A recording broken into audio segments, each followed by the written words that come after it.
Damn it. I was just trying to set something. It went live. I was trying to set the intro video. It went live. It's all right. We'll have that set for next week. Anyway, what's going on, everybody? And welcome back to Vinny's Corner. I'm your host, Vinny. As you can see, the artist formerly known as Cove has returned. What's the good word, bro? How you doing? Good. Yeah, everything's cool? Yeah. So, before we jump into it, as you guys know, we got NFL Week 2. We got UFC Noche UFC. We got the Canelo Crawford fight this week. And it's September baseball, so everybody's fighting to get into the postseason right now. So there's a lot to be talked about in the sports world. I just wanted to touch base with my guy Cove here first, see how everything's going. I'm watching my Yankees get cooked right now. It's only 2-0, but we're producing zero offense. 0-0. 2-0 so, and it's cooked. Come on now. We looked good.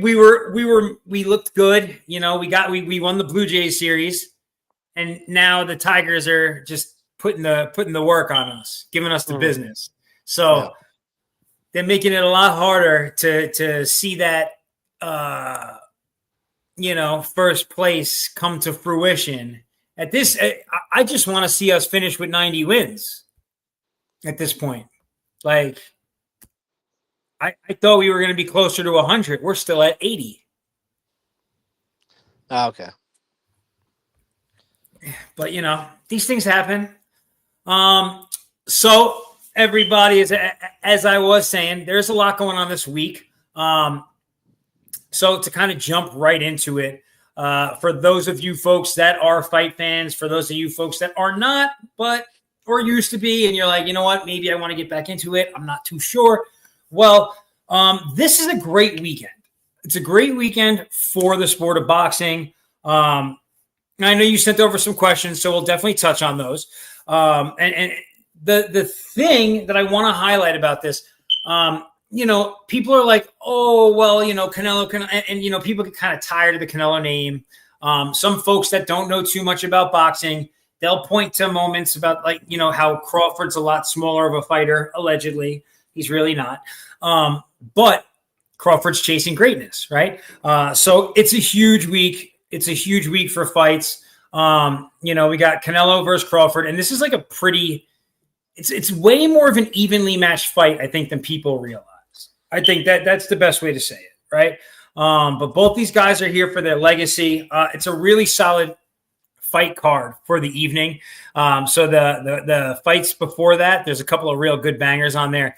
Callum Walsh, he's a stud. He fights a lot in New York, Irish guy. He's fighting Fernando Vargas Jr., so that should be a good one. I expect to see that fight end by stoppage, like 6th, 7th round, something like that by Callum. And then there's another really good one on a strong fight, Christian Mabili and Lester Martinez. This is a super middleweight fight.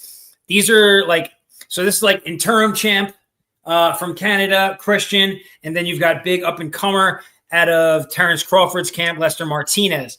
Both really, really good fighters, both like to bang, and they throw heavy leather. So this is going to be another good fight. Another one that I'm not sure I would expect to see necessarily go the distance. I'm taking Lester Martinez on this. I think he's actually the underdog plus 145.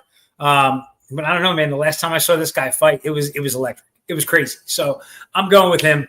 But it's a really big fight night, I guess is the point of it.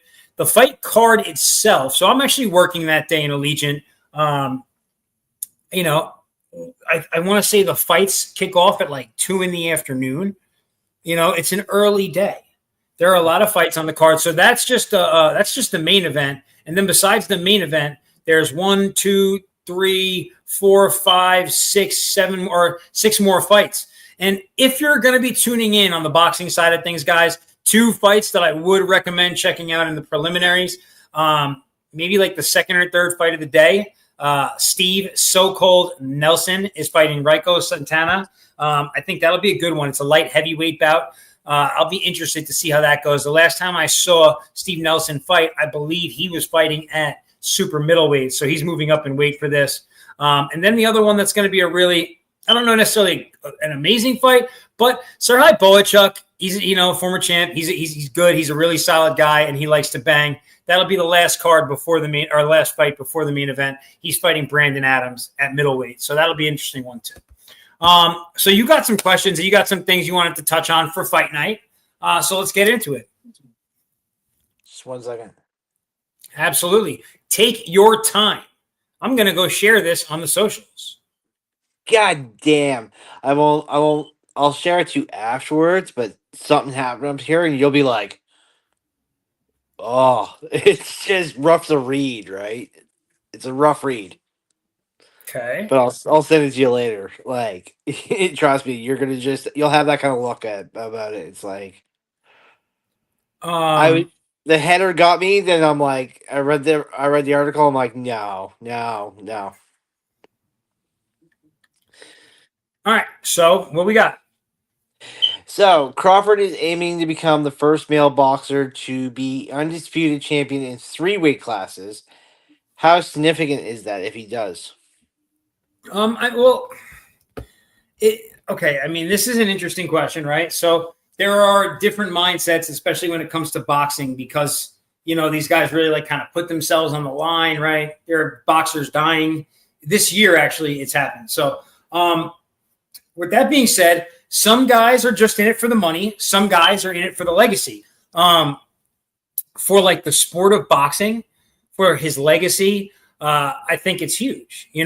I mean, we have not had a 3-weight undisputed champion in the 4-belt era, and him jumping up 2 weight classes to do it.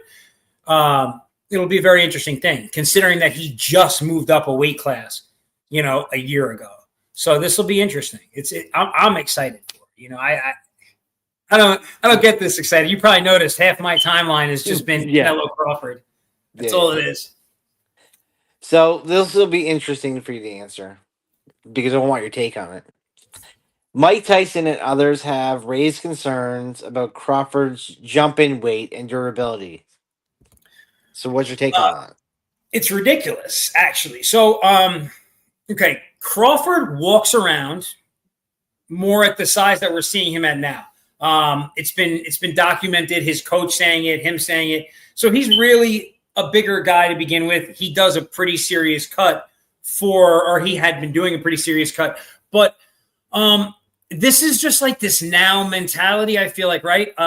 If you if you rewind back to the 80s, the 4 Kings, when Sugar Ray Leonard made the jump from welterweight up to middleweight to fight marvelous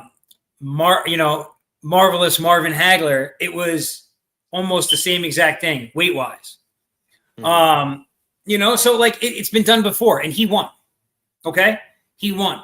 This is the kind of thing that a fighter does to cement themselves as an all-time great, right? So when you talk to people about somebody like Sugar Ray Leonard, right off rip, they're going to be like, they're either going to talk about him making Roberto Duran say no mas and take a knee, or they're going to talk about him beating, probably the GOAT of the middleweight division, Marvin Hagler.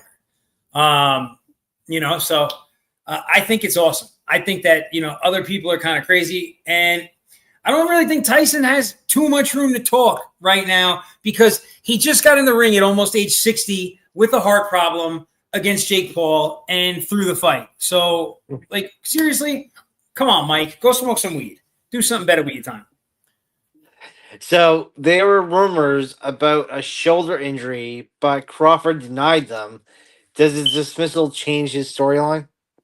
No. So, okay. Well, you're not in the boxing Twitter stratosphere. Yeah. So that was a lie. That was clickbait. Okay. Yeah. So that's it. It's not just that he's denying it. Like it's come to fruition from the from the boxing Twitter gang who kind of did their investigating from there and found out it was just real deal clickbait. So I would not expect to see anything but probably the best version of these two guys on Saturday night. This is going to be a classic. This is like to be in the building for a fight like this is a once in a lifetime opportunity. And I've been there just because of like I've worked in arenas and stuff like that, and just being in the building for certain events was just wild. It's so. Listen, I'll tell you, I've worked all different events. I've attended all different events. Championship level boxing. If you've ever if you ever used to watch boxing, and like folks that are listening will probably be familiar with this. If you're watching HBO boxing or Showtime, if you ever heard Max Kellerman when he was describing the scene in the arena before the fight, and he'll always use this term. He'll say, "It's electric in here." When you walk into a fight night, like a championship fight night, the energy in the tension and the energy in the arena, the hairs on your body stand up. Like it's a different feeling. I've been to the World Series. It did not feel like championship level boxing. So, there's that. I think it's a smaller. Now I know boxing does do bigger events, but you're not gonna get the same amount in a smaller area, though. Like, has there been like 70, 80,000 arena fights? Yes. Okay. So this isn't the biggest arena. Canelo is sold out Azteca Stadium in Mexico City. But what I mean is, like, if you get a 70,000 stadium outdoors, would you feel the same vibe as if you were inside a building that was more contained? You think that I'd level with? It depends. It's not. It's really about. It's more about the event. Okay. Like, yeah, like I've been to boxing in high school gyms. It's still intense. Yeah. Oh yeah, for sure. I mean, like I've been to events, and like I said, I could be 3 floors down on the stairwell, and I get up just one stairwell, and I can feel it as I'm getting closer. I hear nothing, and then all of a sudden, it just hits me like a fucking train. Well, so last weekend, right, at Allegiant Stadium at the UNLV UCLA game, the VIP section, it was like, it's all older people, grown-ups. Yeah. Very quiet, very tame. You walk outside of the VIP section, and it's all Division I college students. Madness. So as soon as you get onto like the walkways, it was like complete madness. Oh yeah, I can tell you. I've had to walk through these crowds doing events. I definitely know that's what we're there for, is looking for tension, because you can feel it when it comes. Yeah. Well, for a night like that, and so this is also like, so this is an interesting one because so it's a Mexican boxer against an American boxer. All right. So you got the countries thing, right? Latino, black, and it's in the Southwest. So you're gonna have like there's a massive, the whole city. There's so many Canelo fans here right now. It's like out of control. So it'll be like it's gonna be awesome. It's gonna be a really, really fun event. I'm pretty excited for this one. Oh yeah, it's been a while since I've been in the ring or around the ring. We've been hearing about it for 3 weeks, so we know you're excited. Well, you know what we have not heard about for 3 weeks, and that's my fault actually, because I had not brought it up. Noche UFC. So the same night as the Canelo fight is Noche UFC. One of the biggest fight nights for UFC as well. So that's actually like, hold on, let me see if we can get the full fight card here. All right, so this is actually a good. So the main event is a featherweight main event. It's Diego Lopez. I'm sure some of you guys remember him. He recently stepped up and took a title shot where he otherwise wouldn't have, and fought Volk. He did well too for himself. So I'm glad to see him in a fight. He's fighting Gene Silva. Gene Silva's a stud. I would expect to see this fight go the distance, but Gene Silva's ground game is vicious, so it may end by submission. We'll see. But it should be an interesting one. And then after that fight, like not every fight, but so because it's Noche UFC, Mexican Independence Day, they feature a lot of Mexican fighters on the card. So there are like 6 different fighters from Mexico that are fighting on the card. So in the not the main event, but the fight leading up to it. You got David Martinez fighting Rob Font. That'd be another decent one. He's from Puerto Rico, Rob Font. Rafa Garcia is fighting Jared Gordon. So there's a lot, and these are all like a lot of these fights are like closely contested. So you got like a plus 200, like a minus 180. Like they're not the kind of fights where you're like, oh, this guy's definitely going to win. This is going to be the kind of fight card where you tune in and there's going to be some good upsets. You should see some good stoppages. So this will be an exciting one. I won't be watching it, but it should be a good one. And of course, if you are a combat sports fan, obviously check out UFC, or Noche UFC as well. But it's Canelo Crawford weekend, so it is what it is. Yeah. All right. So, obviously we could talk about, or let me rephrase that. I could talk about Canelo Crawford boxing all day, but I'm not going to. Right. We've got NFL Week 2 coming, and we're gearing up for the MLB postseason. So let's let's jump into that side of things. Where do you want to start? NFL, or do you want to go to MLB first? We can go NFL. Okay. What are we looking at, my friend? So the first is the reflection of last week before we go into the Week 2 forecast of like who we got. Okay, so Buffalo surged back from 15-point deficit to beat Baltimore 41-40. What adjustments do you think were fueled that comeback? I mean, Josh Allen.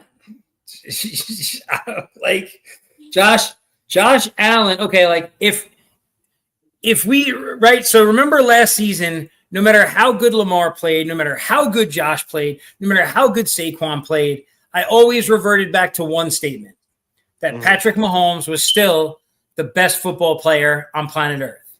Yeah. After last season and after Week 1, I'm fairly comfortable saying that Josh Allen today is the best football player on planet Earth. Mm-hmm. No other way to say it. So, I mean, I think it's that, but then I also think it's miscues on the Baltimore side of things. Yeah. I feel like they got away from their game plan and what was working for them. Now, I've heard it and I've read about it. A lot of people were saying the fumble is what caused it. It definitely didn't help. It definitely didn't help. No question about that. Yeah.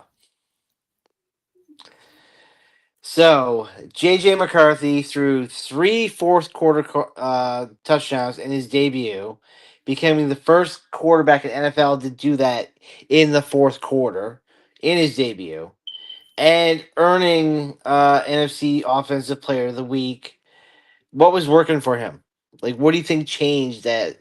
Because I remember I was watching something just before the show here, talking about JJ, where he had fans booing him. They thought he was just like the worst choice in the first 3 quarters of the game, and then all of a sudden, just a miracle happened.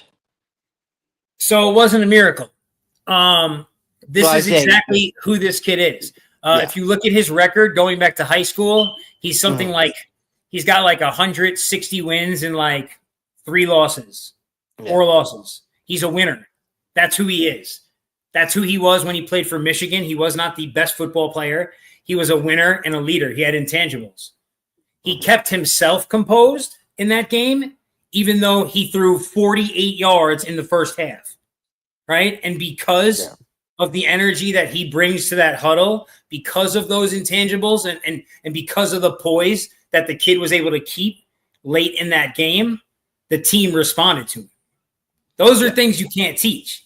He's not the most physical. Like Caleb Williams is a physically more like, okay, there was a throw everyone was talking about. There was one point Caleb rolls out and he throws the ball. I'm doing my left, but he throws the ball cross body, like all the way across the field, where everyone who saw it, analysts and everyone's thinking the same thing.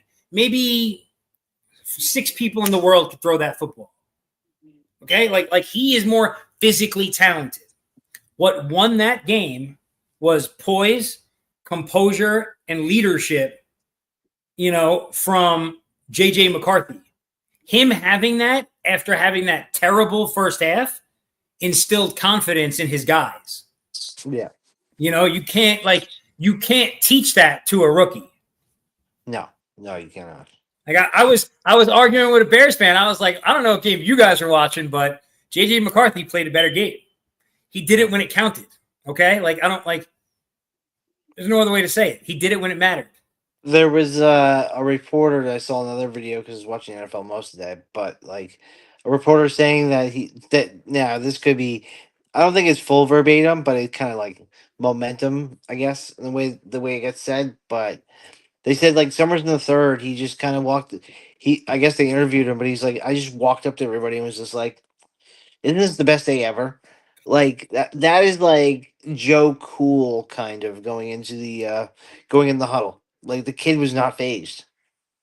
They say that Adam Schefter said he's got the 3 P's: poise, positivity, and production. Yeah. And you can't teach that. No, that's what I'm saying. Like, he's got the intangibles. We already saw what O'Connell is able to do with an average quarterback in a Kirk Cousins or and then a Sam Darnold in a higher draft, right? So it's not too far-fetched to think that somebody with his intangibles, a natural-born leader and winner like him, could become elite with, or at least look like he's elite within Connell's scheme. I expect to see, like, this was a 14-win team with Sam Darnold. This is a rookie. I don't necessarily think they're going to win 14 games, but I wouldn't be shocked to see them win 12. Yeah. Now I'll ask you a quick one. Next 5 years, do you see JJ taking this team farther than anybody else is taking them?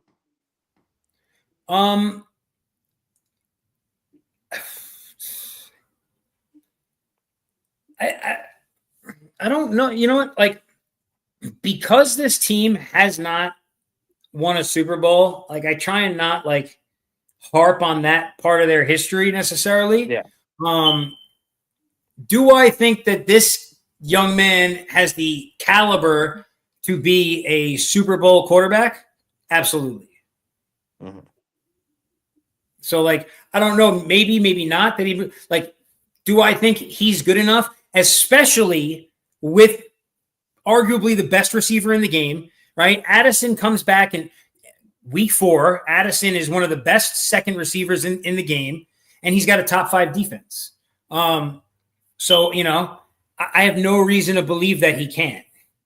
Mm-hmm. And I wouldn't be like, the only thing that I think would be really hard, there's so many really good, like, so we're seeing Bo Nix, right? Evolve. We're seeing Jaden Daniels evolve. Drake May. Drake's not quite there yet, but he's going to get there. Right now you're seeing this guy. And then you've already got your Josh Allens, your Lamars, your Pat Mahomes, your Jalen Hurts. There's so many elite quarterbacks out there right now. It's not going to be easy. Like, half these guys could never win a Super Bowl. That's a real possibility. But like, I think he's got what it takes to win a Super Bowl. Absolutely. Mm-hmm. So Daniel Jones and the Colts scored on every offensive possession in their game. Do you think they can replicate this efficiency again? I have no doubt about it. Danny was still developing, I personally think, on the Giants, so I wouldn't be surprised to see him get better, at this point in time. That would not shock me at all. I think week 2, week 3, here's the thing. I don't know that Daniel Jones can do this. Like, he'll be an okay Band-Aid this season. They may even be like a 9-8 team. But I don't know that I think he's good enough to, and you know what? He might be, because he beat the Vikings in a wild card game once upon a time. But let's say he's the wild card and he's got to get through, the Texans. Mm-hmm. I don't know that they can get by the Texans, who are the top team in that division. So we'll see. But do I think like I don't expect to see him come out and like look like he's a mess next week. I think he's going to look solid for a few games. And then he'll have a rough patch. But I think he'll stabilize the team for sure this season. It's just like the issue I think there is the longer term, right? Are you going to part ways with Anthony Richardson after this season, right? Would you extend Daniel Jones past the season if you see, a positive enough outcome? Are you looking to draft? What's the situation with Steichen next season? You know what I mean? Like that there's a lot of question marks around the GM, coach, and quarterback of the Indianapolis Colts moving past this season. Mm-hmm. So I don't know. So Aaron Rodgers threw 4 touchdowns in his Steelers debut.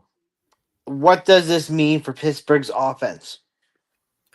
I don't know. So I could give you a better answer on this question maybe next week after I've seen him play, not the Jets. I feel like he really, like if you heard him talk about beating them, he was like, "Oh, I don't care, as long as we beat everybody associated with the Jets," or something to that. Like you saw very much so, like it was like fuck the Jets, like pardon my language, but that was his mentality at the post presser. He was happy to have beat them. So like, was he putting in a different level of effort to open up the season because he wanted to like show that he still got it in him and he wanted to cook the Jets? Mm-hmm. Or like, are we going to see like a renaissance final season from Aaron Rodgers? I don't know. I mean, it's anybody's guess, right? Right now, it looks very hopeful, but they don't have a run game. And so, right? So right now, because Najee Harris isn't with this team anymore, right? They had 1,000-yard rusher every season. Now they don't. They don't really have much of a run game to be talked about at this point in time. So Rodgers is going to have to sling the rock a fair bit. And the next issue is honestly that the Jets' offensive line kind of manhandled Watt and Hayward, which I don't think they were expecting to see either, because that's kind of like their identity on that team. And like, if they can't do what they do on defense, it just puts more pressure on Rodgers on offense. Mm-hmm. So, we're going to see. After week 2, I could give you a better answer. All right. So, more of another Giants question for you, because you love Daniel Jones. We all know that. So, Mika McFadden is out for the season after a major injury. How will this impact your defense strategy moving forward? I don't know that it will, to be honest. I think it's going to be a next man up kind of situation. Okay. Yeah. So McFadden wasn't that important to your defense. Like it would be, if it was one of our front guys, it would be worse. Yeah. That's our second level. You know what I'm saying? Like if it was one of our if it was like Dexter Lawrence, or Brian Burns, that'd be a different thing. I mean, he still is an inside linebacker. Shouldn't he count for something? I'm not saying he doesn't count, but he's a guy who. Okay, so the first thing they're going to see before McFadden is Dexter Lawrence, arguably the best defensive tackle in football. Okay, so that gives me confidence. I think that they'll next man that up, and then it'll be a little bit of strategy from there. But having Dexter Lawrence as the down man in front of him, that gives me confidence, no question. So I'll go how the schedule is really written. It's like, because they're day by days. There's Sunday afternoon, Thursday, Saturday, Sunday night, Monday night. So we'll break them down that way. So the first is going to be the Packers versus Green Bay.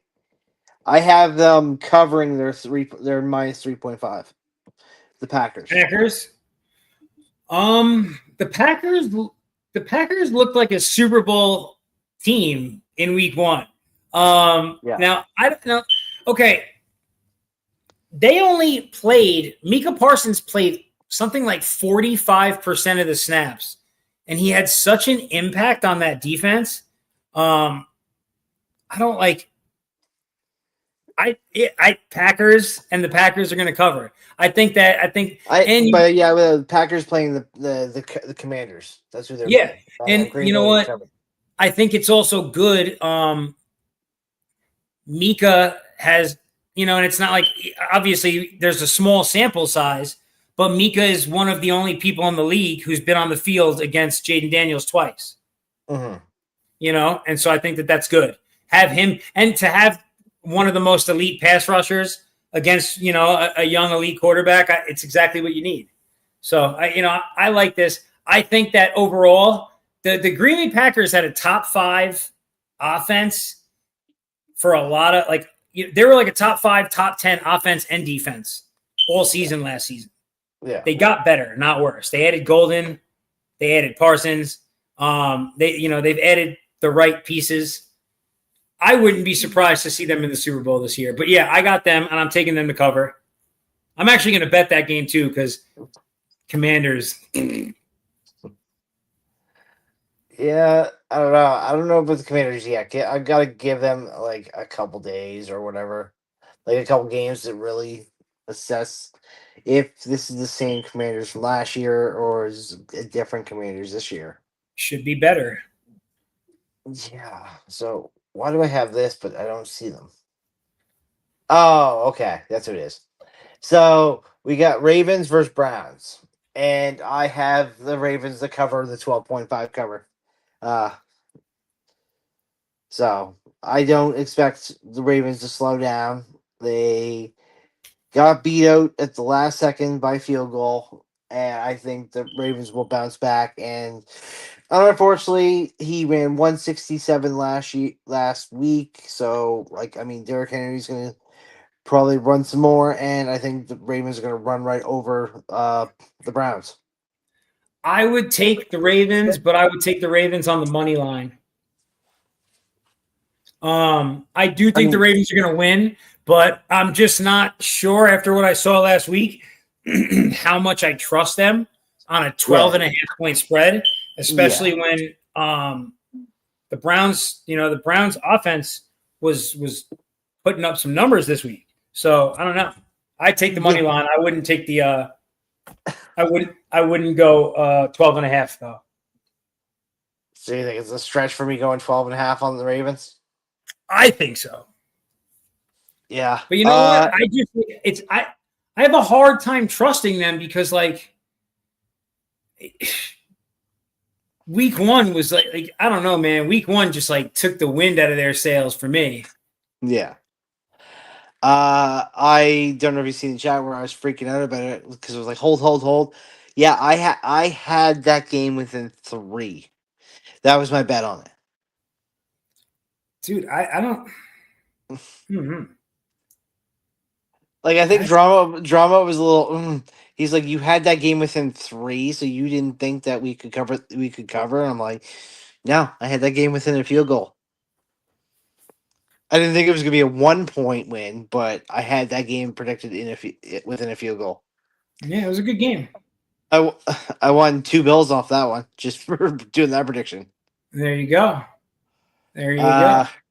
So this one might be a little easier for a cover for me. Bengals so it's Jacksonville in Cincinnati, but I have Cincinnati spread covering the spread at a 3.5.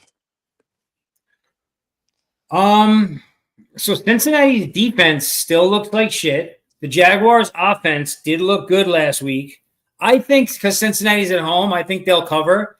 I like Burrow to win this game too. I think they're all about trying to get off to the right start this season. So yeah, I think that's a good call, especially at -3.5. But I wouldn't sleep on the Jags either. But this is a good Yes. one. See, that's why I have the spread on the 3.5 and not a cover. Just because. Mm. And so it's minus 3.5. And at 105, that's almost a double up. I take that. Mm-hmm. Yeah, I take that too. Let's go, Cincy. Who is Dallas playing? I'm starting Joe Burrow. I'm starting Joe Burrow in one of my leagues. He bombed, and I'm sure there's some fantasy people listening. Joe Burrow bombed. Like I didn't even get 10 points from him in week 1 in fantasy. Like I got cooked so badly in that league in week 1 because Joe Burrow did not score points for me in fantasy. I was pissed. So, I'm gonna love your thoughts on this one, but I have Dallas covering the -6 against your. I mean, the reality is, right? You watched, okay. I'm gonna try and not just sound like a disheveled Giants fan for a second here, right? From a football, just like a knowledgeable football fans, like you watched the game, right? I like Russ. I like his energy for the locker room. I like him to be there as a mentor and a guide to people. I love Russ. I love Russ for all that. But on the field, he's cooked. I know that there's so the Giants, right? Okay, so this is what they said in the media this week, right? This is what Daboll, right? So Daboll worked with Allen, right? Allen made Daboll look good, not vice versa.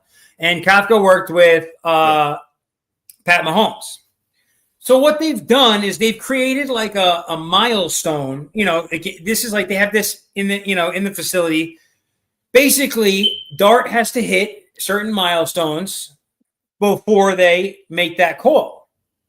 But I feel like I don't know what the New York media is like right now, but I can only imagine like people are like after preseason to think that everyone doesn't want to see Jackson Dart, and then you saw Malik Neighbors on the sideline, like he just looked frustrated, like he was having fun during preseason.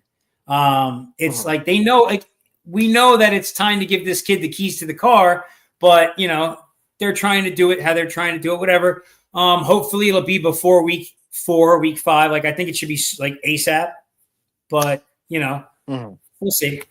But yeah, I don't think that's a bad call at all. I mean, if we can't score touchdowns, I don't think we can ruin the spread. So I got Detroit with the spread of -4.5 over the Bears. I'm going to be honest. I don't even think Detroit's going to win this game. I think the Bears are going to win outright. I don't want to sound like an alarmist. I know we've only watched 1 week of football, but that Detroit Lions team that we watched last week was not the Detroit Lions team we were watching last year or the year before that. They were terrible. They looked hard. I didn't expect to see such issue because I thought it was going to be like a next man. Like they were already coaching up the guys under Aaron Glenn and Ben Johnson to be the next Aaron Glenn and Ben Johnson. But I don't know, man. I'm not confident in them. And I think that Caleb kind of needs to prove something right now. I'm going Caleb Williams for the W. I liked what I saw in the first half from him. He just needs to dial it in for a full game. And I think Ben Johnson's going to come through against his old team. Now, this is probably I think this is the closest spread I have. Is Dolphins with the spread as a -1.5 over New England. What? Dolphins over somebody? Nah. I'm sorry. No Dolphins way. over the Patriots with a spread of 1.5. Wait, so you would bet that? Yeah. No way. So you're telling me? Yeah. You think that? So you think the Dolphins are going to beat the Patriots outright? No, like by a point and a half, like by a field goal. Well, okay, so that's beating them out. So you think that I don't know, man. I don't know, bro. I don't. What did you watch last week that led you to believe? I think that Tua, not the answer. They know that already, and I think that Yeah. Mike McDaniels is going to get fired by like week 6 or 7. Yes. There's no way you pick them over Vrabel and the boys. No way.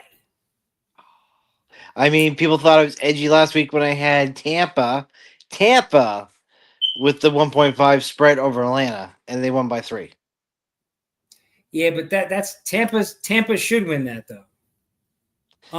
Yeah, I don't I mean, to be man. that specific to say that last week I had them on a 1.5 spread and I got the 1.5 spread, just got As it like of last night. today, listen, there is no team in the league, maybe the Giants actually, but I don't care.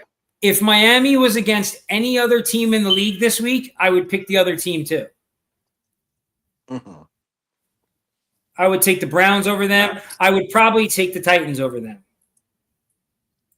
Oh yeah, they're awful. Awful. So 49ers. What'd you say? 49ers cover the 4.5 on the Saints. I hope so. Well, so they've got some. Okay, hold on. Let me go to this game real quick on my phone. NFL Week 2 49ers. Okay, here is what I think. I feel like there were some things last week, like they looked really good, but didn't Brock Purdy hurt his toe and his shoulder? Like I would take them too because the Saints are awful. But I don't know what hold on, let me look at something here. I don't know what Purdy's status is today. Let me see here. Roster. So there's a chance that we could see Mac Jones start this week. Okay. And so that might change things. Okay, so I don't know if you were aware of that, but there's definitely that's a real possibility today. Mm-hmm. So right now, Brock Purdy's got the Q next to his name, and Mac Jones is the next guy up. Also, Juwan Jennings got the Q. Kittle is now on the IR. So they kind of got banged up to start out. I still like them. I really liked what I saw. If Purdy plays, I would like to see Purdy and Pearsall really they're starting to look great together. But I don't think that it's as clear cut as you'd like it to be. I would take this one too, though. If I wouldn't shy from this one.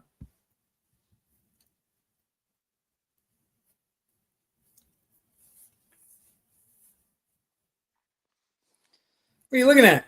Oh.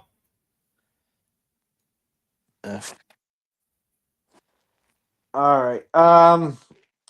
Bills outright over the Jets. I don't think anybody's going to disagree with that one. Yeah, no, I think that's a good one. I think that the Bill, I think the Jets are going to be a tough out all season, but I do think the Bills are going to beat them. Yeah, it's a straight up. It's it's one of my only guarantees of the week. We say the Bills over the Jets. Now, if the Bills lose the Jets after what they did last week, I'm gonna be surprised. Here's an interesting fact. I don't know if anyone's aware of this because it probably hasn't happened in a while. Over the Seahawks. Did you know that the Kansas City Chiefs are the 4th place team in the AFC West? Yeah. They're the only team without a win. Chargers, Raiders, and Broncos are all 1-0. The Chiefs are 0-1. Okay, so now the Seattle Yeah. Seahawks game was the next one, right? Seahawks Steelers. Um, Yeah. Yeah. Steelers are at home. I don't. I mean, I like the Steelers here. Yeah, like I said, I got them to cover the -3 for sure. Yeah, and I I can't and see I this I being less got it than a at three. minus Yeah. 2.5. I would definitely take that. Mm-hmm. They could win by a field goal. That's All great. right. This one you might have a difference of opinion for sure. Rams cover the -5.5 over the Titans. Um, that's probably right. The Titans Mhm. didn't really look like. Yeah, I think that's a good one. They'll lose. They'll lose by a touchdown. They'll probably lose by like 10 points. Yeah. My other guarantee, and because I love Bo Nix or whatever, but I definitely have the Broncos straight up covering the Colts.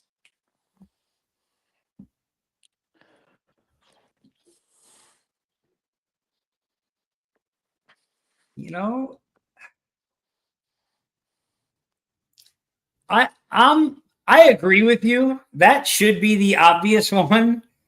I don't, but for like, something just tells me that Daniel Jones is winning this weekend. I don't Yeah, know. it is a long shot, right? Like to say straight up, right? But because we don't know.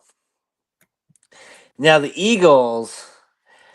Now this is the interesting one where I've looked it up because it is the Eagles, right? I mean, it's Eagles versus Chiefs. This is Super Bowl rematch. But everywhere I see, it has the Eagles with a plus 1.5. Yeah. And with a plus 1.5, I'm like, I got them to cover and win this game. I got them minus 1.5. Um, on Might have been when I was ESPN. writing it. I might have put plus instead of minus. That's what I was like, plus 1.5? But I It would take sounds so. Minus 1.5 is yes. I would take the Eagles minus 1.5 too. Yeah. I think the Eagles. That, Yeah, I think the Eagles are going to win this one outright. yeah. The Chiefs looked like shit in Week 1, man. I don't know. Yes. Nothing exciting And then there. you had Kelsey run into Worthy. Oh yeah, that was great. Dude, Couple plays where there are these so too. skinny? He broke. Yeah. I have the Vikings covering the -2.5 against the Falcons at home. Yeah, I'm all in on I'm all in on the Vikings. I'm all in on JJ.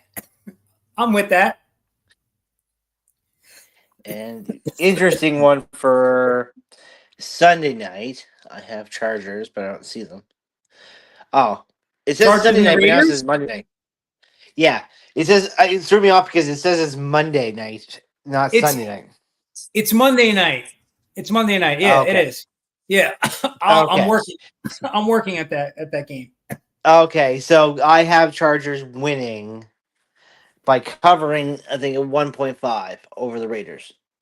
I Okay, think that's what. so No, I have they're the minus Chargers 3.5. covering a -3, covering a The -3. Raiders, the Raiders are going to beat them outright. Let me just go ahead and say that first. Raiders. Um. So yeah, I'm disagreeing with you on that one. Raiders are going 2-0. Chargers are going home 1-1. What about it? And then I have the Buccaneers, who probably another one. I have it as a plus 2.5 against Texans to cover that. Wait, hold on. You were breaking up just now. The Bucks Texans. You took the Yeah, Texans to yes. cover. I took I took the Buccaneers to cover the plus 2.5. Come So over Texans here. are favored to win in this one. You want to come sit with Daddy? My daughter just popped out on me. Come here, little girl. Yeah. Yeah, my girl. My But wife says yeah, hi. so hi. So I have the Buccaneers coming back, and I think it has Texans winning, so that's why I probably have why I have the Buccaneers winning the 2.5. Like getting within 3, getting within 2 should be, yeah, if it's plus, I should be getting within 2 points. So yeah, I can see Tampa Bay winning this game. Yeah, that's actually gonna be one of the better games this week. I'm interested to see that one. I like the Texans in it, but it could easily go either way, I think. Yeah, I think that's why Tampa has a plus 2.5 because it's so close. They really don't Yeah. know which way this is going to sweat. What are you doing? My daughter's dying to get her hands on the laptop. Whoa, baby girl. All right. So real quick, MLB, we're kind of coming down the wire. Yeah. Whoa, baby girl. So we're kind of coming down the wire. I had made the bold prediction about the Yankees possibly overtaking. Sorry. Yeah, so about the Yankees possibly overtaking. I'm getting killed here. My daughter's killing me right now. It's hard. Sorry about that. Yeah. But just real quick, do you think any of the wild card teams are in position to overtake the first place teams? So we still have the Yankees are 3 games out on the Blue Jays. The Guardians are cooked, right? 9 games back on the Tigers. I don't know if they could pull that off. The Mariners are only 1 game back, and the Rangers are 2 games back on the Astros. What do you think about the West? How does that shake out? Yeah. What's your prediction there? Cove? Well, I'll tell you what I think. I think the Astros are going to hold on and pull it off. And then I think the Rangers Am I are still going there? to Okay. overtake the Mariners. Yeah, my Wi-Fi was messing up, so I missed what you asked. I said so now if you look at the AL West, right, you got the Astros are in first. The hell? The Mariners are only 1 game out, and the Rangers are only 2 games out. How do you think the AL West shakes out to end the season? I think the Astros are going to end up holding on. Astros might hold on, but I don't know about Seattle yet. I really don't know. These last couple weeks are going to really tell you who's really going to take the West. It could be Seattle. It could be Houston. You don't know what's going to happen. Honey, I literally can't finish the podcast right now.